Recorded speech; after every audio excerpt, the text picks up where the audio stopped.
हमारी चैनल को जरूर सब्सक्राइब करें, बेल आइकॉन को दबाइए ताकि आने वाली नई वीडियोस आप सबसे पहले देख सकें। हे वीर हनुमान जी, आपको भगवान श्री राम की दुहाई है। उठकर चलो, आपके पांव गिरते हैं, आपके सामने हाथ जोड़ते हैं। हे सदा चलते रहने वाले हनुमान जी, चले आओ। हे वानर राज, आपकी हुंकार से राक्षसों के दल सहम गए हैं, भयभीत हो गए हैं। हे बजरंगबली महाराज, इस दास को छुटकारा दिलाओ। नमस्कार दोस्तों, कैसे हो आप? हमारी चैनल में आप सभी का स्वागत है। मैं हूं आपका दोस्त Jayesh Vaghela, founder of dharmicstory.com and secret mysteries. दोस्तों, आज जिस महिला भक्त का अनुभव मैं शेयर करने जा रहा हूं, उन्होंने हमें पहले भी अपना अनुभव भेजा था, जो मैंने 21 जुलाई 2020 वाली वीडियो में शेयर किया था, जिसे आप सभी ने बहुत प्यार दिया था। अगर आपने वो वीडियो नहीं देखी तो डिस्क्रिप्शन में मैंने वो वीडियो की लिंक शेयर कर दी है। दोस्तों, आज का अनुभव देखकर आप खुद चौंक जाएंगे, क्योंकि श्री हनुमान जी ने इस भक्त का एक ऐसा असंभव कार्य संभव किया था जिसे देखकर डॉक्टर्स भी हैरान रह गए थे।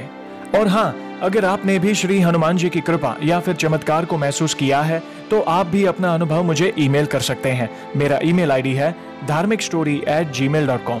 हम एक के बाद एक हमारे वीडियोस के जरिए आपके अनुभव को शेयर करेंगे। तो चलिए पेश करते हैं श्री हनुमान जी के चमत्कार से जुड़ी एक और जबरदस्त वीडियो। मेरा नाम परिजात दास पंचोली है और मैं लंदन की रहने वाली हूँ। मैंने पहले भी आपको मेरा अनुभव भेजा था, जो आपने अपनी वीडियो में 21 जुलाई 2020 को शेयर किया था। उसके लिए आपका बहुत बहुत धन्यवाद जयेश भाई। मुझे पता नहीं था कि इतनी जल्दी फिर से मैं श्री हनुमान जी की कृपा को महसूस करूंगी और उनके चमत्कार से जुड़ा अनुभव आपको फिर से भेजूंगी। लेकिन क्या करें, हमारे प्रभु के चमत्कार और कृपा के आगे हम क्या कर सकते हैं। मैंने पहले जो अनुभव भेजा था उसमें मैंने अपने बारे में ज्यादा कुछ नहीं बताया था, जो आज मैं बताना चाहती हूँ। मैं एक माइक्रोबायोलॉजिस्ट हूँ, PhD इन मेडिकल माइक्रोबायोलॉजी, और लंदन आने से पहले मैं कोलकाता में अपने फ्लैट में मेरे पिताजी के साथ रहती थी। 20 मार्च 2020 लॉकडाउन शुरू होने के एक हफ्ते पहले तक मैं रेगुलरली यूनिवर्सिटी के लैब में अपना रिसर्च का काम कर रही थी। मैं बचपन से ही श्री हनुमान जी की कृपा और मेरे पिताजी के इंस्पिरेशन से मैं पढ़ाई में फोकस बहुत करती थी और करियर कॉन्शियस हूँ। एक लौती संतान होने की वजह से मैं मेरे पिताजी से बहुत ही करीब हूँ। उन्होंने मेरी पढ़ाई के लिए अपना सब कुछ न्यौछावर कर दिया, मुझे सब कुछ दिया और मेरा ख्याल भी बहुत रखते थे। पर जब आप मेरा पहला अनुभव देखोगे तो आपको पता चलेगा कि मैं किस हालात में लंदन आई थी, और उसकी वजह से मैं मेरे पिताजी को ठीक से बाय भी नहीं बोल पाई थी। पर लंदन आने के बाद मैं उनसे रेगुलर टच में थी और उनसे काफ़ी बातें भी होती थी। मेरे लंदन चले आने से वो अकेले कोलकाता में नहीं रह पा रहे थे, इसलिए वह हमारे पुश्तैनी घर में मेरी दादी माँ और अंकल के साथ रहने चले गए, जो कि मुर्शिदाबाद वेस्ट बंगाल में है। मैंने लंदन आते ही घर में श्री हनुमान जी की मूर्ति की स्थापना करके पूजा पाठ शुरू किया, और यहाँ साउथ हॉल के श्री राम मंदिर में हर शनिवार को मेरे हस्बैंड के साथ जाना शुरू कर दिया था। 20 अगस्त को मेरे हस्बैंड मुझे लंदन के बाहर कंट्री साइड में घूमने ले गए थे और हमने वहाँ 3 दिन बहुत एंजॉय किया। लेकिन इन सब के बीच मैंने ध्यान नहीं दिया कि मेरे पिताजी ने मुझसे ना ही वीडियो कॉल और ना ही वॉइस कॉल पे बात की थी। वे सिर्फ मैसेज पर रिप्लाई दे रहे थे, और वो भी बहुत ही कम। जब मैं लंदन घर वापस आई तो मैंने मेरे पिताजी को बार बार कॉल किया, पर वे फोन नहीं उठा रहे थे। फिर मैंने अंकल को फोन किया। जयेश भाई, मैं वो दिन कभी नहीं भूल सकती, क्योंकि मैंने जो सुना उसका मुझे सबसे ज्यादा डर था कि मेरे पिताजी को कोविड-19 पॉजिटिव है। ये सुनकर तो मेरे हाथ पैर कांपने लगे, क्योंकि मेरे पिताजी पिछले 10 साल से खून पतला होने की मेडिसिन लेते हैं। उन्हें डायबिटीज है और क्रोनिक किडनी डिजीज भी है। अगर ओवरऑल देखा जाए तो उनमें इम्यूनिटी बहुत कम थी। कोविड-19 से रिकवर होना बहुत ही मुश्किल था उनके लिए। मैं इतनी दूर से क्या करूं, क्या बोलूं, किसी को कुछ समझ नहीं आ रहा था। रो रो कर मुझे कन्वर्जन भी होने लगा था, क्योंकि मैं इतनी भी मॉरली स्ट्रांग नहीं हूं जो मेरे पिताजी के बिना रह सकूं। अंकल ने कहा कि इन्फेक्शन गले में फैल चुका है। अगर पिताजी को सांस की तकलीफ शुरू हो जाती है तो वेंटिलेशन बुक करवाना ही पड़ेगा। तब तक डॉक्टर ने सिर्फ एंटीबायोटिक और हाइड्रोक्सी क्लोरोक्वीन यानी HCQ प्रिस्क्राइब की थी और होम आइसोलेशन में रहने को कहा।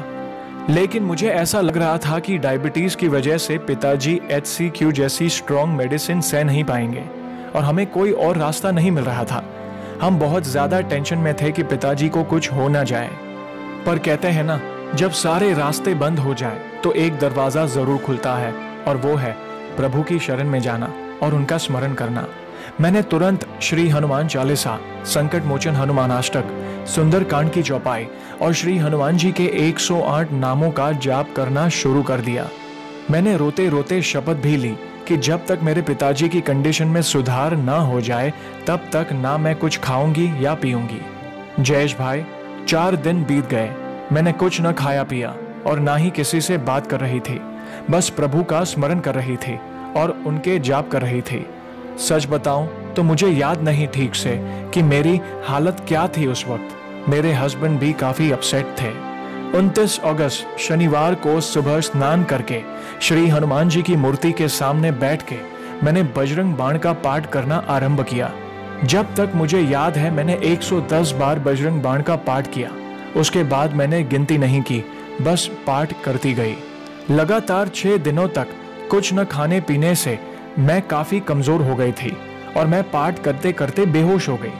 और जब मैं होश में आई तो मेरे हस्बैंड ने मुझे एक आश्चर्यचकित करने वाली बात कही।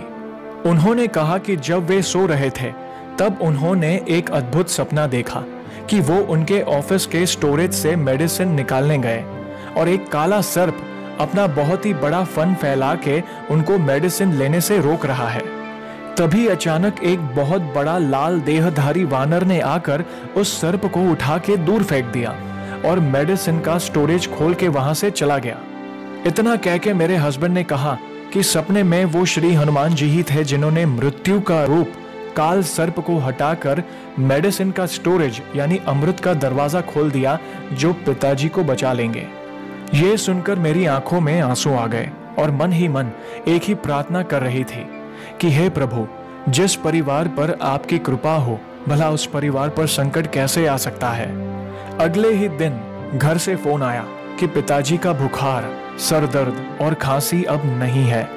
वो स्मेल और टेस्ट भी कर पा रहे हैं, तो अब वेंटिलेशन में जाने की जरूरत नहीं है। और पिताजी ने मुझसे वीडियो कॉल पे थोड़ी बात भी की। मैं पिताजी को देखकर खुशी से रो रही थी। उसके बाद 7 दिन तक मैंने हर रोज 40 बार श्री हनुमान चालीसा का पाठ किया था और फाइनली पिताजी का 14 दिन बाद टेस्ट का रिपोर्ट नेगेटिव आया। डॉक्टर्स भी चौंक गए थे कि इतनी जल्दी पिताजी की रिकवरी हो गई। 62 साल की उम्र में, वो भी इतनी सारी बीमारी के साथ। ये मेरे प्रभु श्री हनुमान जी का चमत्कार नहीं तो क्या है। इसलिए कहते हैं ना से रोग हरे सब पीरा, जपत निरंतर हनुमत बीरा। जैसे उन्होंने लक्ष्मण जी के प्राण बचाए थे, वैसे ही जो कोई भी उनकी शरण में जाता है उनकी रक्षा स्वयं बजरंगबली करते हैं। अब उस बात को 1 महीना हो गया है। प्रभु की कृपा से मेरे पिताजी बिल्कुल स्वस्थ हैं। मुझे अब ऐसा ही लगता है कि इस जन्म में श्री हनुमान जी की मैं जितनी भक्ति करूं उतनी कम है। प्रभु श्री हनुमान जी ने हर पल मेरी और मेरे परिवार की रक्षा की है। जयेश भाई, आपका धन्यवाद भी हम कैसे करें, जितना करें उतना कम है। ऐसा लगता है जैसे प्रभु ने खुद आपको भेजा है मुश्किल समय में राह दिखाने के लिए। आप जैसे हार्ड वर्किंग व्यक्ति मैंने कभी नहीं देखा, जिनको इतनी सी उम्र में हमारे सनातन धर्म के बारे में इतना नॉलेज है। और आखिर में एक बात जरूर कहना चाहती हूँ जयेश भाई, मेरे पिछले वीडियो के बाद मुझे पर्सनली बहुत रिक्वेस्ट आए कि मैं बजरंग बाण पाठ के ऊपर कुछ डिटेल्स बताऊं, पर मैं सिर्फ आपके वीडियो के जरिए ही कुछ बताना चाहती हूं। वैसे तो जयेश भाई ने 24 सितंबर 2020 वाले वीडियो में बजरंग बाण से रिलेटेड सारे डाउट क्लियर कर ही दिए हैं। मैं सिर्फ इतना कहना चाहती हूं कि पाठ में जहां पर श्री हनुमान जी को प्रभु श्री राम जी की दुहाई दी जाती है, जैसे उठू उठू चलू तो ही राम दुहाई, यहाँ पे करुण स्वर का प्रयोग कीजिए, जैसे लगे प्रभु से आप विनती कर रहे हो। और जहां जहां उनका वीर भाव का प्रकाश है, जैसे ओम हनु हनु हनु हनु हनुमंत हठीले या फिर ओम चंग चंग चंग चंग चपल चलंता, यहाँ वीर स्वर का प्रयोग करना है। क्योंकि ये प्रभु को उनके वीरता की याद दिलाता है। जयेश भाई, आप ऐसे ही हम सबका भला करते रहिए। प्रभु श्री हनुमान जी की कृपा सदा आप और आपके परिवार पर और हम सब पर बनी रहे। तो दोस्तों, देखा आपने कैसे इस महिला भक्त के पिताजी के प्राणों की रक्षा की हमारे बजरंगबली ने। ये एक और उदाहरण था जहां श्री हनुमान जी ने एक और असंभव कार्य को संभव किया। तो ऐसे ही है हमारे बजरंगबली। तो दोस्तों, कैसी लगी श्री हनुमान जी के चमत्कार से जुड़ी आज की ये वीडियो को लाइक और शेयर जरूर करिएगा, ताकि ज्यादा से ज्यादा लोगों तक श्री हनुमान जी की महिमा को हम पहुंचा सके। और जल्द ही हम एक और सच्ची घटना के साथ वापस लौटेंगे। तब तक जय श्री राम, जय हनुमान।